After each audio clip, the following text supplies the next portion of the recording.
The news came suddenly. An urgent dispatch came to all of Avalon's sorcerers. Avalon's highest authority, the 13th Persepius, had been taken.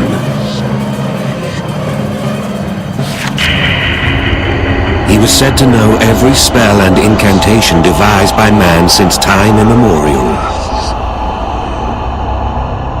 and was of such importance to the organization that only a handful had ever seen his face.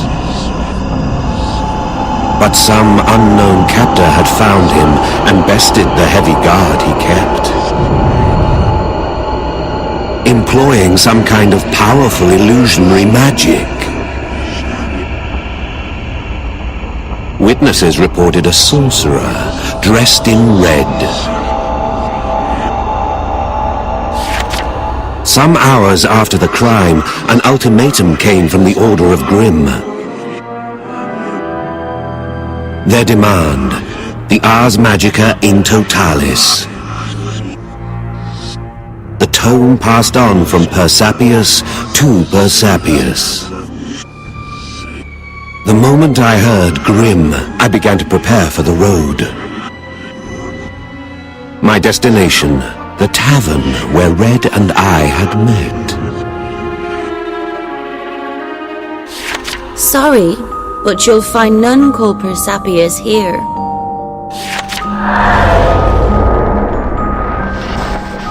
Semelia's tone was one of amusement as she nibbled at her apple. I was a visitor, come to see her. A rare treat for her, I'd wager.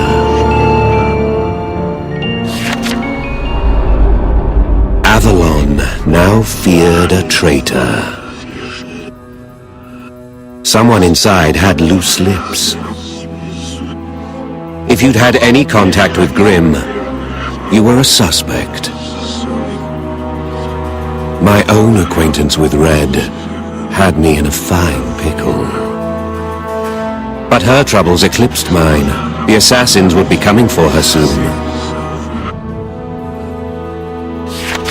Oh, are you worried for me, Spot? Only slightly, I replied.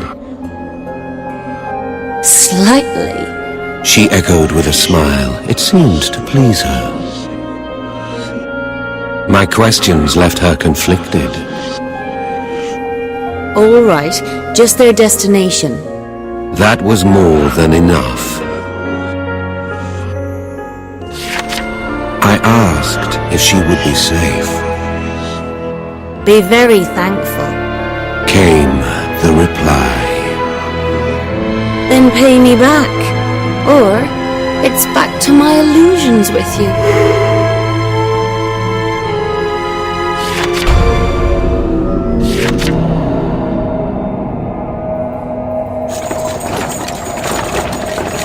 There they were, a procession of sorcerers surrounding a carriage. From their garb, they clearly weren't Avalon.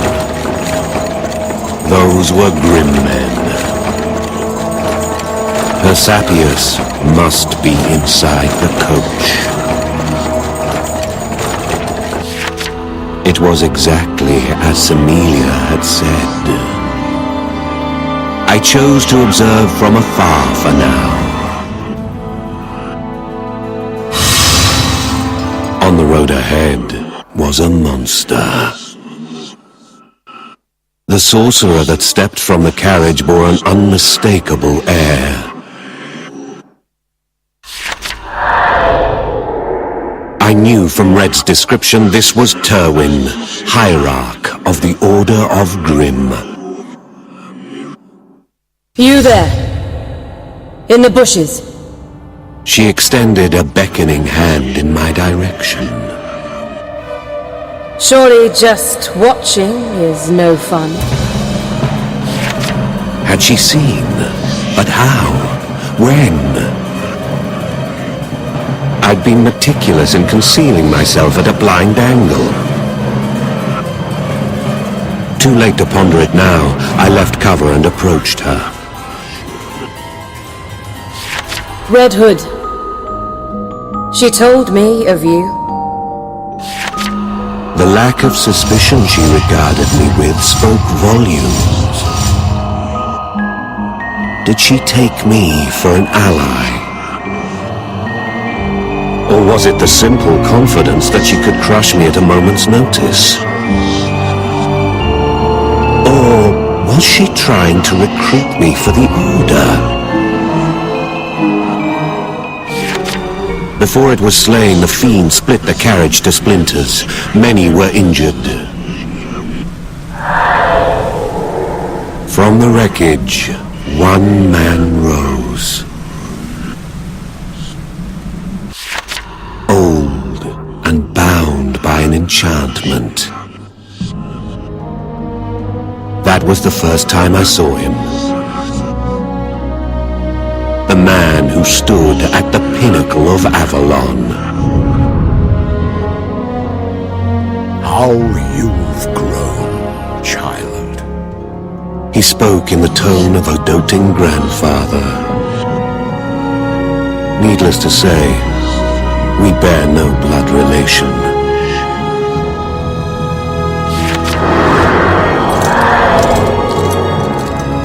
Here stood the 13th Persepius. My first impression. A man gone senile, memory lost to the years.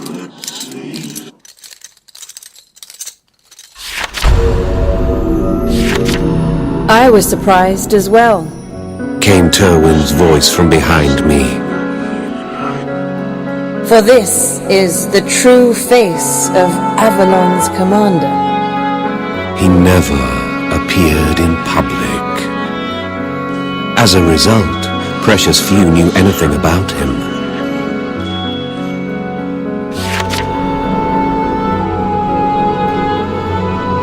To most, he was more legend than living man. Only his name was known by all. How you've grown, my little one. I told him a second time that I was not his grandchild. Was this the luminary guiding Avalon? No matter. He'll still suffice for a hostage till he coughs up the Ars Magica.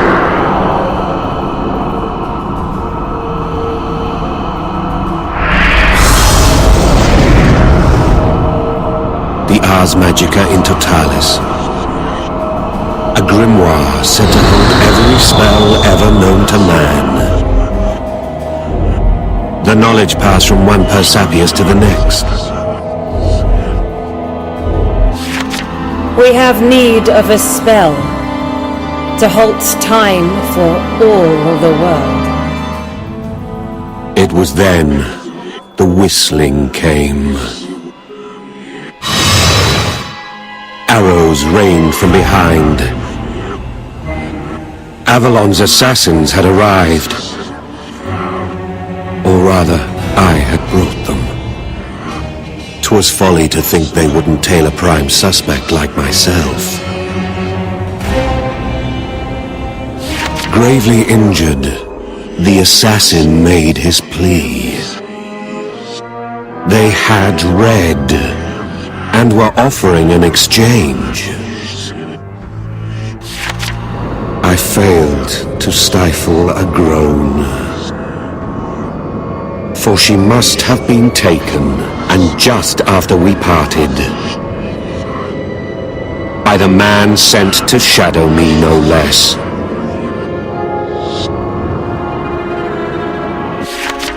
The members of Grimm deliberated.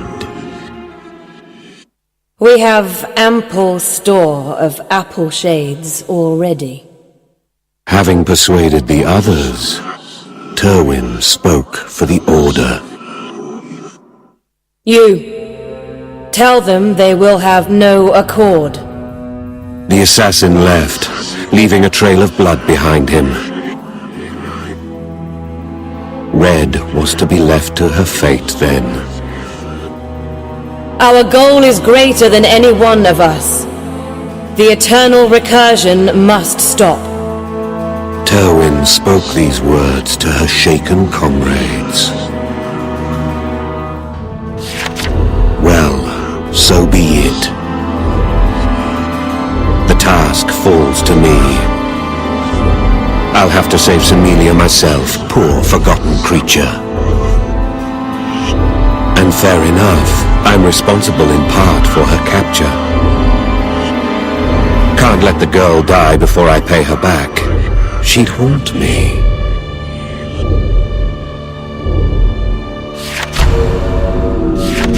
I clenched my fists, determined. Terwyn must have noticed and turned her shut-eyed stare on me. Her stories painted you as cleverer than that.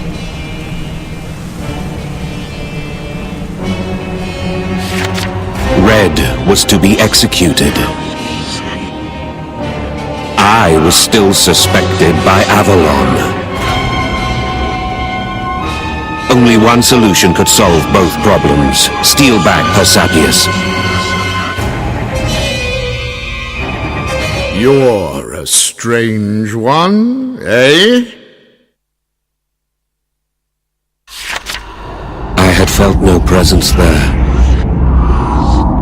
By the time I had noticed him, he stood at my side.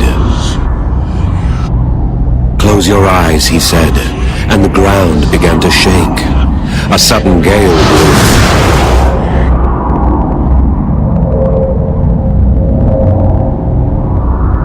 You thought me a doddering old man too, did you? I opened my eyes to unfamiliar surroundings.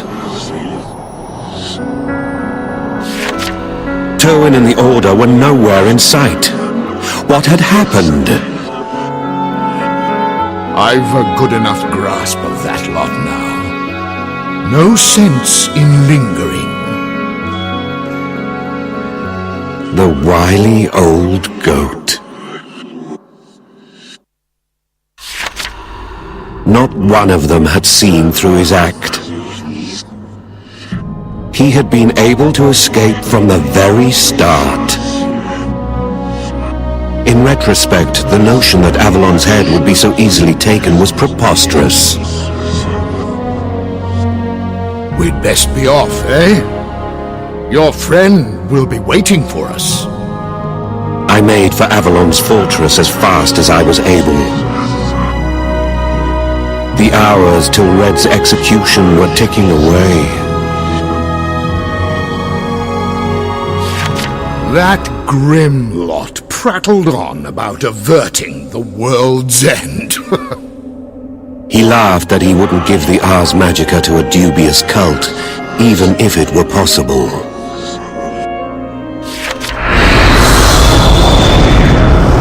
But the book doesn't exist in the first place, he explained. Not as such. It's all up in the old noggin. The flesh, he claimed, is but a vessel for carrying knowledge on to the next generation.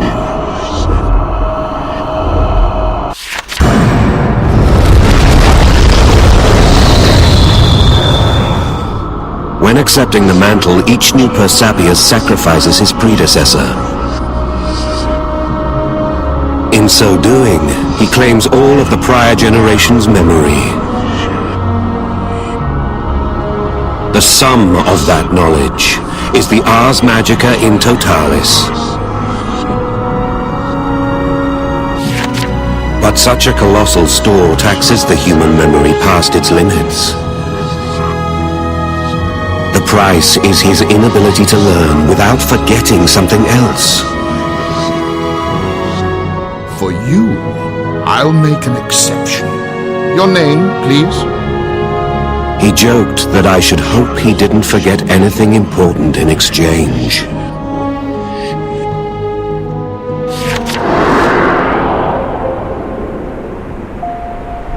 It had been hours since I'd seen him back to Avalon's stronghold. On his command, Semelia had been safely released. I was tasked with her escort back to Grimm. I told her we were even now. Not by a long shot, Spot.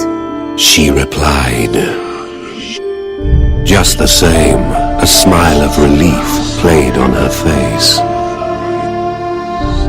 Well, I wish I knew what to say at times like these. She'd never had cause to thank anyone before, she mumbled. Come to think of it, I still don't know your name. I gave my reply, and she stopped, cold. The smile on her face disappeared completely.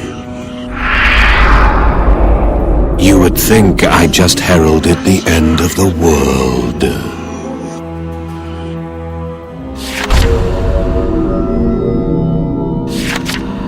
It was the first I'd heard of Grimm's prophecy in detail.